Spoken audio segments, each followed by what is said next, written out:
सत्ता को नमन करते हुए अपने इस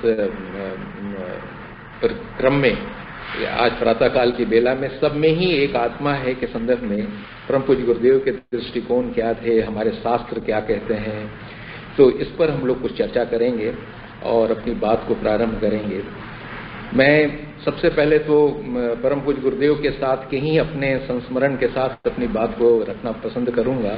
जब हम लोग 1985 में चल करके यहाँ आ गए थे और ब्रह्मवर्चस्व सोच संस्थान में हम रहते थे, वहीं से परम पूज्य गुरुदेव सूक्ष्मीकरण की साधना से बाहर निकल कर आए और उनकी एक योजना बनी जिसमें हम लोग करीब 8 साधक थे ऐसे जिनको उन्होंने अपने पास बिठाया कुछ लिखने पढ़ने के लिए कि हम तुमको कुछ लिखना और पढ़ना सिखाना चाहते हैं। उसी के क्रम में वह उनका संदेश था। करीब महीने भर भी अभी नहीं बीते होंगे, एक दिन प्रातःकाल की गोष्ठी में उन्होंने हम लोगों को याद कर लिया। जो सामान्य तौर पर वरिष्ठ कार्यकर्ताओं की गोष्ठी होती थी, हम उस गोष्ठी का एक हिस्सा बनकर जब बैठे थे और गुरुदेव की बहुत सारी बातें जो हम लोगों को शिक्षण के संबंध में चल रही थी वो तो अपनी जगह पर थी, लेकिन एक बहुत ही महत्वपूर्ण बात थी जो आज भी दिल को हमारे बहुत नजदीक से छूती है। और वो बार बार कहते रहे कि बेटा, हम तुम्हारे मनों में घुसना चाहते हैं, तुम घुसने नहीं देते। हम बैठे बैठे सोचते रहे, हिम्मत नहीं पड़ी गुरुदेव से ये पूछने की कि उनका ये कहना कि हम तुम्हारे मनों में घुसना चाहते हैं, तुम घुसने नहीं देते। नीचे उतर कर आए, हम मित्रों के बीच में चर्चा हुई तो हमारे एक मित्र ने कहा, परम पूज्य गुरुदेव बिल्कुल सही कह रहे हैं, भगवान की इस बनाई हुई सृष्टि में भगवान हमारे मनों में घुसना चाहता है, परमात्मा हमसे कुछ कराना चाहता है, बराबर उसकी कृपा हम पर बरसती रहती है, लेकिन उस कृपा का हम है सो अपने अंदर की हमारी जो बनावट है, हमारे व्यक्तित्व का जो अहम केंद्र है, हमारा जो अपना स्वार्थ है, हमारे अंदर की जो जीवात्मा के ऊपर चित्त के ऊपर जो संस्कार हैं, वो उसके लिए अपने को ग्रहणशील नहीं रखते थे। तो ग्रहणशीलता हमारी जैसे बढ़े, चित्त के संस्कार हमारे कैसे धुलें, कैसे हम अपने अंदर के उस चेतना में जुड़ सकें जो हमको परमात्मा चेतना का एक संवाहक, एक इंस्ट्रूमेंट बना सके। परम पूज्य गुरुदेव शायद उस समय हम लोगों से ऐसा ही कुछ कहना चाह रहे थे। तो हम सब भी जब हम इस कदम को आगे बढ़ाते हैं साधना के इस क्रम में, तो जैसा कि आज के श्लोक में है कि अर्जुन को भगवान कृष्ण जब ये कहते हैं कि हे अर्जुन, जो योगी अपनी भांति यानी शरीर के विभिन्न अंगों के भांति संपूर्ण भूतों को समझता और देखता है, उस योगी को परम श्रेष्ठ माना गया है। तो ये संपूर्ण भूतों को अपने सम देखना, अपने अंगों के संग देखना, भगवान कृष्ण इसको बहुत ही सटीक तरीके से ये कह रहे हैं कि अपने समान समझने की, अगर देखा जाए तो पूरे अध्यात्मवाद की मान्यता ही यही है, अपने समान देखने की। हम अपने को, जैसा कि कल प्रशांत जी ने भी है तो अपने इसमें समता और समदर्शन की जो बात की, उसमें इसी बात को कहा कि ये समदर्शन कौन करता है। भगवान कहते हैं कि इस समदर्शन को, इसमें 32वां श्लोक है, लेकिन 29वें श्लोक में भगवान कहते हैं कि जो योग मुक्त अवस्था, योग युक्त आत्मा है, यानी योग से जुड़ी, जो परमात्मा में जिसका मन रमन करता हो, ऐसी आत्माएं जो हैं वो समदर्शन के लिए अपने आप को तैयार करती है। तो हमारे पास में अगर हम अपने आप को देखें तो उस योग युक्त आत्मा के रूप में हमको अपने व्यक्तित्व को ढालने की बात है। तो योग युक्त आत्मा का कल शाम के अपने प्रवचन में प्रशांत जी ने बहुत अच्छे से इस बात को कहा कि तत्व दर्शन जो है हमारा, जो तत्व रूप से भगवान को देखने की जो बात है वो हमको स्पष्ट हो जानी चाहिए कि हम मूल रूप से स्वयं में आत्मा परमात्मा का ही एक अंश के रूप में है। जिस बात को गणेश के स्वर्ण मूर्ति और चूहे के रूप में जो देख करके आगे तत्व रूप में तो वह सोना है, तो सोने के का ही मूल्य है। इस बात को हम जब जान समझ लेते हैं, उसी समझ को हम अपने जीवन में विकसित करते हैं कि नाम रूप आकार जो कुछ भी संसार में दिख रहा है ये भिन्न भिन्न भले ही दिखता हो, लेकिन एक मूल रूप में हमारे अंदर जो है वो तत्व रूप में परमात्मा का वो अंश आत्मा ही है। इस बात का अनुभव हमारे जीवन में बहुत अनिवार्य होता है। तो इस अनुभव की दिशा में जब हम कदम बढ़ाते हैं तब हम पाते हैं कि अभी हमारे लिए यह जानने के लिए शब्दों के रूप में, पुस्तकों में पढ़ने के रूप में तो हमारा एक सच है, लेकिन जीवन के अनुभव में हम अपने आप को बहुत ही बिखरा हुआ अनुभव करते हैं। बिखराव यह है कि हमारा मन एक संकल्प करता है आज कुछ करने का, और उस संकल्प का विकल्प थोड़ी ही देर के बाद सुबह का किया हुआ संकल्प शाम में विकल्प में बदल जाता है। और तीसरी अवस्था में हम वहां पहुंच जाते हैं जहां पर से हम अपने अंदर में एक अपराध बोध को भी महसूस करते हैं कि जो संकल्प लिया था वो हमारा टूट गया। ऐसा हम आए दिन अपने जीवन में देखते हैं। ये जो हमारे पास में अलग अलग व्यक्तित्व का जो हमारा एक संकलन हमारे अंदर दिखाई देता है, जिसको कहा भी जाता है कि मल्टी आई, एक मैं नहीं है हमारे अंदर। तो जब एक मैं नहीं है तो उस एक मैं नहीं होने का ही एक सबसे बड़ा चैलेंज हमारे जीवन में है, जिसको अहम केंद्रित जीवन में हम इस रूप में देखते हैं कि मैं नहीं है एक। तो कौन एक बार संकल्प लिया, दूसरे ने विकल्प उसके लिए चुना, तीसरा फिर अपराध बोध से भी ग्रस्त हो जाता है। तो सबसे पहले तो सब में एक आत्मा देखने की आवश्यकता को जब हम अपने अंदर अनुभव करेंगे तो स्वयं में हमको इंटीग्रेशन ऑफ द पर्सनालिटी, अपने को इंटीग्रेट करने की हमको बहुत बड़ी जरूरत है। क्योंकि ये अनुभव में तभी आएगा जब हम अपने अंदर इंटीग्रेट कर पाएंगे। हम अपने अंदर की विभिन्न जो तलों पर हमारा मन काम कर रहा है, कभी संकल्प और विकल्प हमारे जीवन में उठ गिर रहे हैं, उसको एक करने के लिए स्वामी विवेकानंद ने बहुत अच्छे से कहा है कि each soul is potentially divine. The goal is to manifest that divinity within by controlling internal and external nature. ये अपने जीवन का एक ऐसा सूत्र है यह कि जीव रूप में, मतलब बीज रूप में हम सब में परमात्मा का अंश है जो आत्मा के रूप में हमारे अंदर बैठी है। लेकिन इसको अपने अंतः प्रकृति और बाह्य प्रकृति को व्यवस्थित करके मन, बुद्धि, चित्त और अहंकार को एक बेहतर तरीके से अपनी व्यवस्थित करके हम अपने अंदर को एक रूप में हम अपने को बना लेते हैं। और जब वो एक रूप होता है, इंटीग्रेट करता है वो पर्सनालिटी हमारा, तब फिर एक जो नई दृष्टि खुलती है, उसमें सबके अंदर में परमात्मा हमको दिखने का एक मिलने लगता है संकेत, हमको दिखने भी लगता है। सच्चाई कहा जाए तो इसका उदाहरण हमको सबसे महत्वपूर्ण मिला जब अपने श्री अरविंदो ने अलीपुर जेल में जब वो एक अलीपुर कांड के अंतर्गत कैदी बनाकर लाए गए तो बहुत दुखी हुए। उन्होंने भगवान से शिकायत की कि हम तो तुमसे शक्ति मांगते थे, हम तुमसे प्रार्थना सिर्फ एक करते थे कि इस देश की आज़ादी में हम कहीं काम आ सके, और तुमने हमको इस जेल में बंद करा दिया। कुछ दिन के बाद उनको भगवान कृष्ण का अनुभव होता है उस अलीपुर के जेल में, और वो अनुभव में भगवान कृष्ण उनको संवाद भी देते हैं और सारी बात बतलाते हैं। कहते हैं कि इस पूरे देश की आज़ादी का भी संकल्प तुम्हारा संकल्प नहीं है, ये संकल्प तो मेरा है। देश तो आजाद होकर रहेगा, लेकिन तुम्हें इस मानवता के लिए, इस अध्यात्म की चेतना की जागृति के लिए और बड़े काम करने हैं, उस काम में तुमको आगे लगना है। और जहां तक प्रश्न इस बात का है कि तुम्हें कौन और कैसे बचाएगा, संभालेगा, तो उन्होंने दिखाया श्री अरविंद को कि उस जेल के अंदर के जितने सिपाही थे, जो कैदी थे, जो वृक्ष था, जो गौएं थी, बोले कि इन सब में मैं ही समाया हुआ हूं, मेरे को तो देख। और फिर जब उन्होंने कोर्ट में साल भर के बाद की जो चिंता हुई कि जब फैसला आने का समय था, विचक्राफ्ट नाम का वह जज था, बोले कि उस जज में भी मैं ही बैठा हुआ हूं और इस जो वकील तुम्हारे लिए लड़ रहा है उसमें भी मैं हूं, तू चिंता किसकी करता है, जो विपक्ष का वकील है वह भी मैं हूं। ये इतना गहरा अनुभव था कि जब श्री अरविंद बाहर निकल करके आए तो आकर के उन्होंने उत्तरपाड़ा में एक भाषण दिया। हिंदू धर्म पर, सनातन धर्म पर उनका लेक्चर है, आज भी आपको कभी यूट्यूब पर आप सर्च करेंगे तो आपको मिल जाएगा, उत्तरपाड़ा प्रवचन श्री अरविंदो का। बहुत ही बढ़िया तरीके से उन्होंने इस बात को बतलाया कि वह परमात्मा सब में कैसे है। जो हमारे शास्त्रों में हम लोग पढ़ते हैं कि दीति और अदिति दो शक्तियां हैं जो कश्यप ऋषि की थी, ऊपर देवताओं की माँ दीति और अदिति, और दीति नीचे असुरों की माँ के रूप में। तो पूरे सृष्टि में जो देव और असुर और पूरे अलग अलग जो नर पिशाच, नर किन्नर से लेकर सारी सृष्टि में पेड़ पौधे, वृक्ष, वनस्पति, जीव जगत, सब में जो है वह परमात्मा ही समाया हुआ है। लेकिन इस परमात्मा जो लोपित हो गया है नीचे के भी तल पर आकर के, हम सबके जीवन में, मनुष्य के जीवन में तो खास करके एक चुनौतियों के साथ आता है कि वह कहता है कि आपके जैसे मैं बन करके आ गया, अब आप हमारे जैसा बन करके दिखाओ। अवतार जितने आए हैं उन्होंने यही प्रेरणा दी, भगवान कृष्ण भी यही कह करके आ रहे हैं, मनुष्य रूप में मैं धारण किया।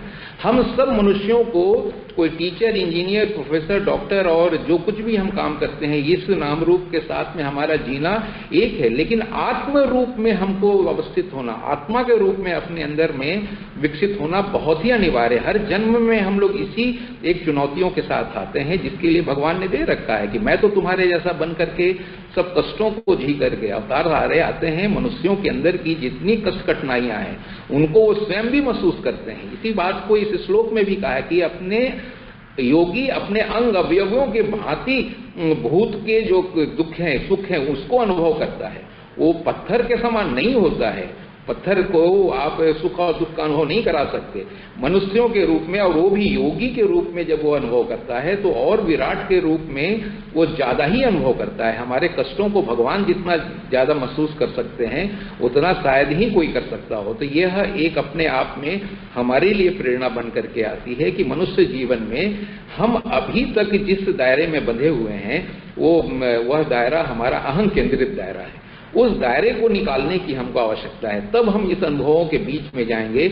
और इस यात्रा को बहुत स्पष्टता से गुरुदेव ने कहा जो कि मनुष्य में देवत्व का उदय, धरती पर स्वर्ग का अवतरण, यह अपने आप में एक ऐसी धारणा रही जो बीच के कालखंड में भारत में आकर के माया के रूप में पृथ्वी को और जगत को छोड़ने और ऊपर जाकर परमात्मा में लीन होने वाली धारणाएं थी।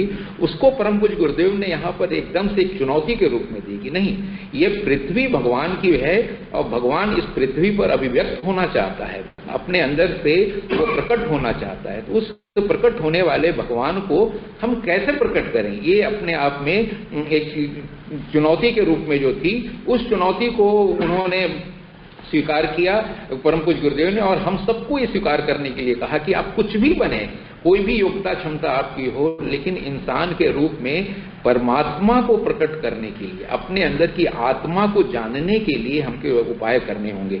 यह अपने आप के जो मल्टी आई है हमारा, उसको एक सिंगल आई के रूप में कन्वर्ट करने का काम हमको करना पड़ेगा। हमारा इतना बिखरा हुआ व्यक्तित्व है, अगर देखें हम अपने अंदर तो हमारे अंदर पशु भी बैठा हुआ है, हम देखें अपने अंदर तो हमारे अंदर योद्धा भी बैठा है, और हम देखें अपने अंदर तो हमारे अंदर एक संत भी बैठा है। ये आपस में परस्पर के संघर्ष करने वाला एक हमारे व्यक्तित्व में एक प्लेइंग ग्राउंड के तरीके से है। तो जब हम सब में एक आत्मा को देखने के कदम बढ़ाएंगे तो सबसे पहले तो हमको इन तीनों का इंटीग्रेशन, हम अपने अंदर के जो संक्रमण है, ट्रांजिशन में हम जो जीते हैं कि नीचे एक हमारे पास में असुर भी है तो ऊपर देवता भी है, और बीच में हम इंसान के रूप में दोनों का अनुभव हम करते रहते हैं। तो इस अनुभवों से हमको वहां से निकालने की आवश्यकता है कि उस मल्टी आई का एक आई, जब एक हम हो जाएंगे, एक जिसमें कि सारा व्यक्तित्व तो हमारा अलग अलग तरीके से इधर उधर बिखरेगा नहीं, तब जाकर के वो भगवान का एक बेहतर यंत्र बनेगा। और इसी यंत्र के बारे में कहा गया है कि be instrument in the hand of God is ultimate of all spiritual practices. जो भी आध्यात्मिक साधनाएं हम लोग करते हैं, इन सब साधनाओं का जो अंतिम ये है लक्ष्य है, वो एक ही है कि भगवान के हाथ का हम यंत्र बन जाए। यंत्र बनना हमारे लिए बहुत कीमती है, क्योंकि हम में भी वही परमात्मा है। जीवात्मा के रूप में उस परमात्मा को हम, चूंकि चित्त के संस्कारों के साथ हमने उसको जोड़ रखा है, तो चित्त के संस्कार के कारण हम अच्छे बुरे अनुभवों के बीच में हम जीते हैं। लेकिन शुद्ध रूप में आत्मा हम सबका, जिसको कि महर्षि अरविंद सेंट्रल बीइंग के रूप में कहते हैं, कि जीवात्मा के रूप में हम अपने अनुभवों के साथ रहते हैं, लेकिन एक सेंट्रल बीइंग जो है वो हमारे अंदर में पूरे परमात्मा का फुटप्रिंट लेकर के हमारे ऊपर बैठा हुआ है, जिसके बारे में आप उपनिषदों में भी एक कहानी आती है, दो पक्षियों की जो कहानी आती है द्वासुपर्णा करके, कि एक ही वृक्ष के डाल पर दो पक्षी बैठा हुआ है, एक नीचे के तल पर है, एक ऊपर में। नीचे वाला तल पर बैठा पक्षी जो है उस वृक्ष के खट्टे मीठे फलों को खाता रहता है, ऊपर वाला पक्षी जो है सिर्फ देखता रहता है, वो कुछ भी नहीं खाता, देखता है, वॉच करता रहता है, ऑब्जर्वर की तरीके से वो वहां पर है।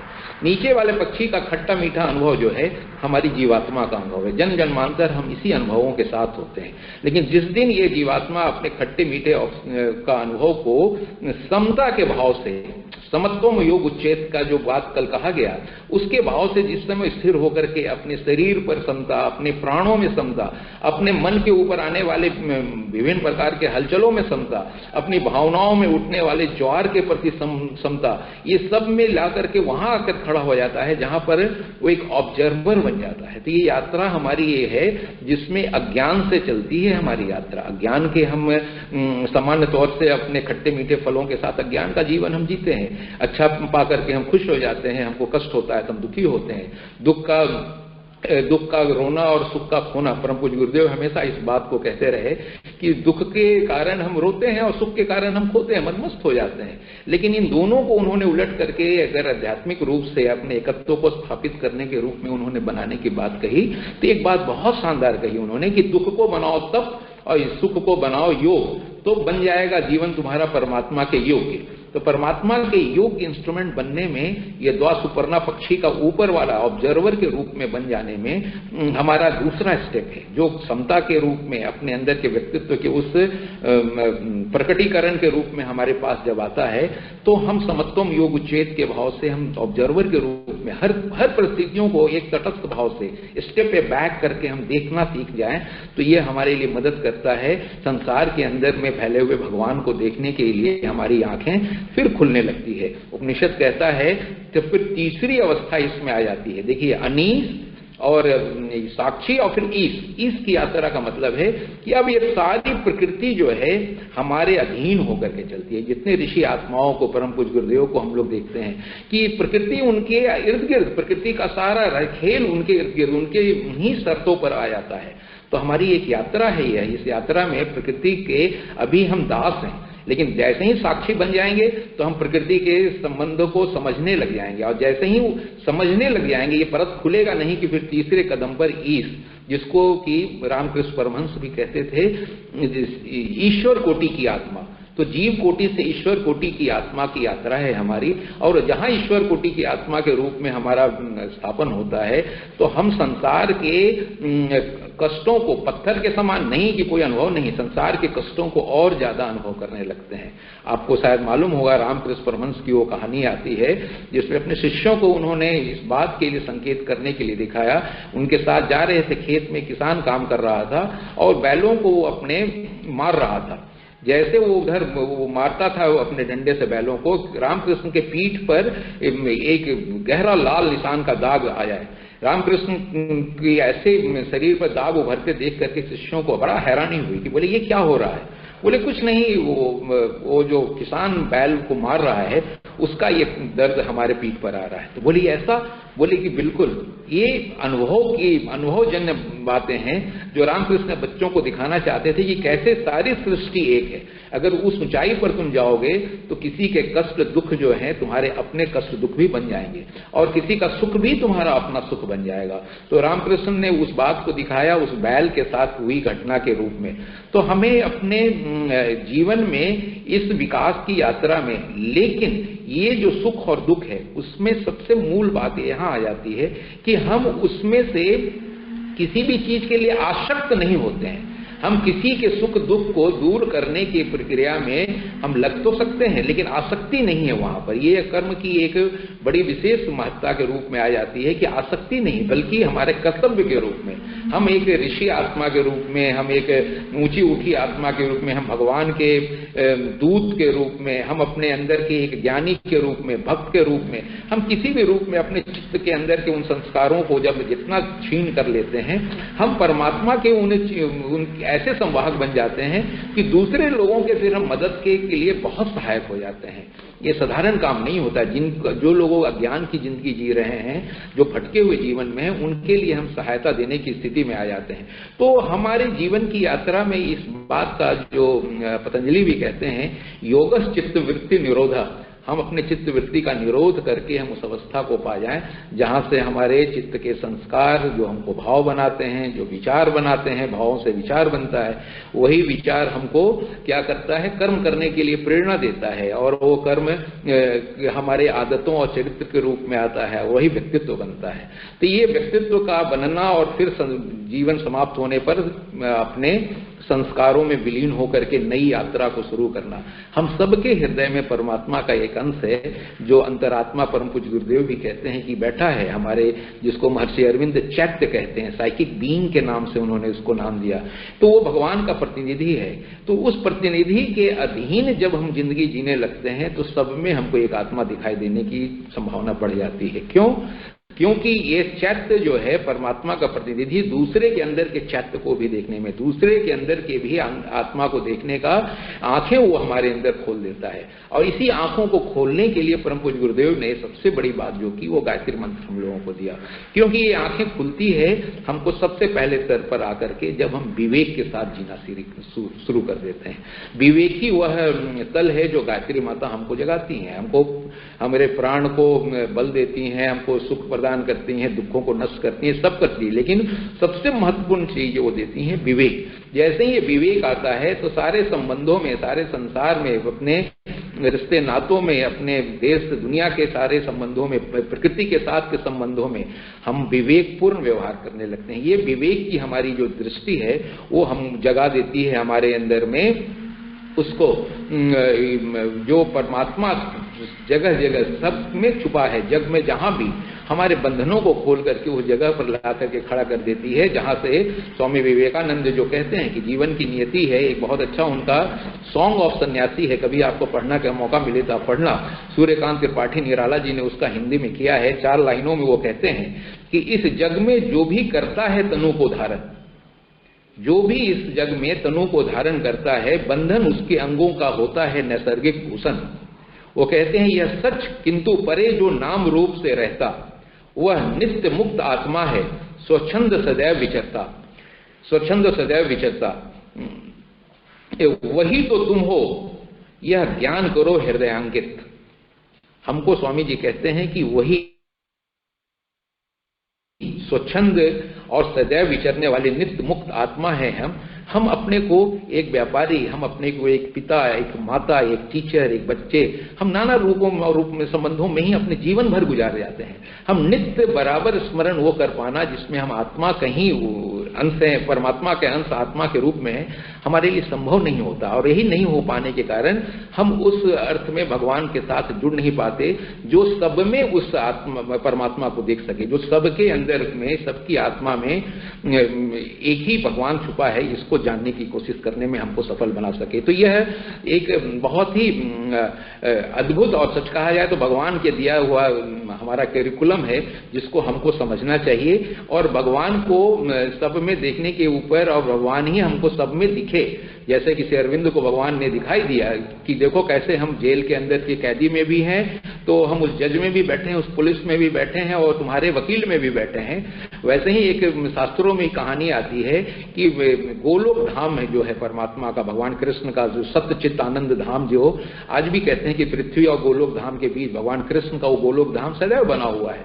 उसमें का एक कहानी आता है जिसमें एक मनसुखा नाम का उनका सखा है भगवान कृष्ण का। उसने भगवान कृष्ण से कहा कि मैं तुम्हारे मैं इस संसार के, मैं 84 लाख योनियों में अपने को लेकर के जाना चाहता हूं और हर जगह, हर परिस्थितियों में, हर जगह से मैं तुमको खोज करके निकालना चाहता हूं। तो भगवान कृष्ण ठीक है जाओ। हर 84 लाख योनियों में वह भ्रमण किया और उस भ्रमण में जिस भी अवस्था में, कहीं कष्ट में आया, कहीं मुसीबत में आया, कहीं उसको किसी ने आक्रमण करके मार कर खाने की, हर जगह पर थोड़ी देर के बाद, एक क्षण को डरता था लेकिन थोड़ी देर के बाद उस भयानक विपत्तियों के बीच में से वो भगवान को झांक के देख लेता है, अरे परमात्मा, हे भगवान कृष्ण, वो तो पीछे तुम ही खड़े हो। तो ये जो उसका खोज था, मतलब कि जो हम सब के लिए संकेत है कि जीव भूल जाता है कि परमात्मा का ही वो नित्य सखा है। हम भूल जाते हैं कि भगवान ही हमारा नित्य का मित्र है हमारा, और यही भूल जो है हमारे जी का जंजाल बन जाता है। तो जीवन में इस भूल से हम अपने आप को कैसे निकालें, उस जंजाल से मुक्त होंगे तो फिर हम समझ सकेंगे कि हमारे लिए इन सारे संबंधों में हम भगवान को कैसे देख सकते हैं। ये देखने का एक सबसे व्यवहारिक अगर तल पर हम अपनी बात को समाप्त करते हुए कहें तो आ सकता है वो कि जिसको पतंजलि ने भी योग सूत्र में अपने कहा है कि चित्त के ऊपर के संस्कारों को अगर क्षय करना है, धो डालना है, तो 4 कदम उठाना आपको है। एक है मैत्री, दूसरी है करुणा, तीसरी मुदिता और चौथी उपेक्षा। मित्रता का सम स्तर पर हमको भाव करना चाहिए। अपने से छोटों के साथ हमको करुणामय व्यवहार रखना चाहिए। अपने छोटे जिस भी तल पर है, ज्ञान के तल पर कोई छोटे हैं, धन के तल पर है, कहीं भी छोटा, उसके साथ में अगर हमने करुणापूर्ण व्यवहार किया है तो ये भगवान हमके चित्त के संस्कारों को धो करके परमात्मा के दर्शन के योग्य हमको बना देगा। दूसरों की परमात्मा को मित्रता समान स्तर पर हमें आ गई तो वो समान स्तर की मित्रता हमको अहंकार के उस परत को तोड़ने में सहायक बन जाएगी। और तीसरे में हमको मुदिता, हमको दूसरों की उपलब्धियों में ईर्ष्या होती है, द्वेष होता है, हमको दूसरों की उपलब्धियां है तो कहीं पर ईर्ष्या से भर देती है, उससे हमको बचना। वो हमको विन विन सिचुएशन में लाकर रख देता है कि जब हम किसी की उपलब्धियों के साथ हम भी खुश होते हैं और हम भी उस खुशियों के साथ हम जीते हैं। और एक ऐसी परिस्थितियां भी आती है जिसमें कि सामने वाले का व्यवहार बिल्कुल हमारे लिए अच्छा नहीं है और कुछ भी उल्टा है, जिससे आपका कोई संबंध, उसकी मित्रता का संबंध भी हमसे नहीं बन पाएगा, करुणा के लायक भी नहीं, वो हमारे मुदिता के लायक भी नहीं है। तो ऐसे भी लोग होते हैं, तो उनके लिए पतंजलि योग सूत्र में कहते हैं कि उस उपेक्षा का भाव करके उपेक्षित उसको किया जाना है। मतलब अपने अंदर से उसके साथ के संबंध की जो अपेक्षाएं हैं उनका त्याग करना ही उसकी उपेक्षा है। उसको मुंह से इग्नोर करने का शब्द नहीं देना, अपने अंदर से अपेक्षाएं उसके प्रति जो है उसको समाप्त करने का उपाय करने से चित्त के ये सारे संस्कार ढल जाते हैं। और इन्हीं के बीच में हम सबको अभ्यास करनी है। इंसानियत को बहुत सारी चुनौतियां हैं, तो कैसे उसको उसके साथ में अच्छा व्यवहार करते चले, कैसे हमारे व्यवहार से वातावरण में शांति हो। या छोटे छोटे अभ्यास हैं, हम अपने एक छोटा सा संकल्प लें, लेकिन बहुत भारी संकल्प है कि हम अपने व्यवहार से अपने आसपास के घर की, अपने परिस्थितियों की शांति भंग होने नहीं देंगे। आप शांति को भगवान की इतनी बड़ी शक्ति के रूप में देखिए। शांति और आनंद परमात्मा की वो शक्तियां हैं जो इस जगत के सारे वातावरण को ऐसो ठीक करने के लिए बराबर काम करने में लगी है। तो हम उसके संवाहक बनकर के शांति का हम अभ्यास कर रहे हैं। हम अपने अंदर की उदारता से, कल जिसकी बहुत अच्छी से चर्चा चल रही थी कि हर स्तर पर हमको उदारता का परिचय देना चाहिए। भगवान परम पूज्य गुरुदेव ने भी उदारता की बात की है कि हमको 3 तरीके की उदारता उन्होंने कही है कि हमको किसी सुविधा संवर्धन के सेवा करनी चाहिए, किसी के मदद के लिए हम काम कर सकें, पतन निवारण की सेवा, हमको किसी का जीवन नीचे गिर रहा हो तो उसको ऊंचा उठाने के लिए अपने अंदर की शक्ति से, अपनी योजनाओं से, अपने कार्यक्रमों से हम उसके जीवन को ऊंचा उठाने में कैसे करें, पीड़ा में, कष्ट में, मुसीबतों में है उसके जीवन को हम कैसे करें। और अंत में हमारे पास जो कल का प्रवचन था उसी को फिर से मैं स्टैब्लिश करूंगा कि समता का अभ्यास हमको करना चाहिए। हर स्तर पर समता हमारे जीवन में परमात्मा को सब में देखने का अभ्यास करेगा। समता में हमको व्यक्तिगत तौर से अपने शरीर, प्राण, मन और भावनाओं की समता का अभ्यास तो करना ही है। हमको मनुष्यों में, वृक्ष वनस्पतियों में, पौधों में, जीव जंतुओं में, सब में छुपे भगवान के प्रति अपने को जागरूक बनाने की आवश्यकता है। और उस जागरूकता में अपने अंदर सत्य, विवेक, न्याय की दृष्टि रख करके, अगर ऐसा ही, इसमें ऐसा कुछ भी नहीं है कि हमको उसके कारण किसी के साथ में एग्रेसिव जिसको कह सकते हैं, लेकिन जो भगवान कृष्ण ने गीता में कहा है कि अपने अंदर में एकत्व का भाव रख करके, अपने अंदर स्थित प्रज्ञ का भाव बना करके तुमको युद्ध करना है। भगवान कृष्ण ने तो अर्जुन को यही कहा।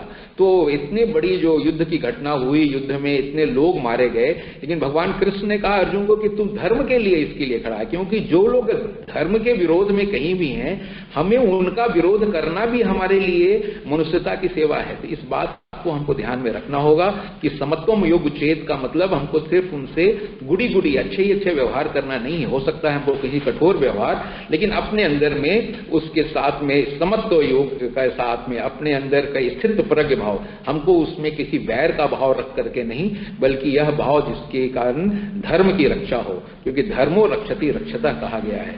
तो संसार एक ऐसे विकास की यात्रा में चल रहा है जिसमें हर तल पर से भगवान इसमें से प्रकट होना चाहता है। तो उस प्रकटीकरण में परम पूज्य गुरुदेव के अभियान में हम सब अपने अपने अंदर के व्यक्तित्व के अंदर में उस सीकर के रूप में अपने अंदर की आत्मा की खोज में सफल अगर जितने अंशों में हो जाएंगे, हम बाहर के संबंधों में सब में उस एक आत्मा को देखने में सफल हो सकेंगे। इसमें कोई शक नहीं। बाहर से भी कुछ व्यवहार में अगर हम सद्गुणों के साथ में जीने लगेंगे तो अंदर में भी हमको अपनी आत्मा का दर्शन होगा। ये दोनों तरफ से चलने वाली प्रक्रिया है। अंदर से हमारा विकास होगा तो हम बाहर भगवान को देखने लगेंगे, सब में आत्मा परमात्मा को देखेंगे, और बाहर के कुछ गुणों का अभ्यास करेंगे तो अंदर भी हमारा विकसित होना सुनिश्चित होगा। हमारी बात को हम यहीं समाप्त करते हैं। आपके मनों में इन बातों को सुनकर जो जिज्ञासा हुई हो, तो जो प्रश्न हो तो आप पूछ सकते हैं। ओम शांति ही शांति ही शांति।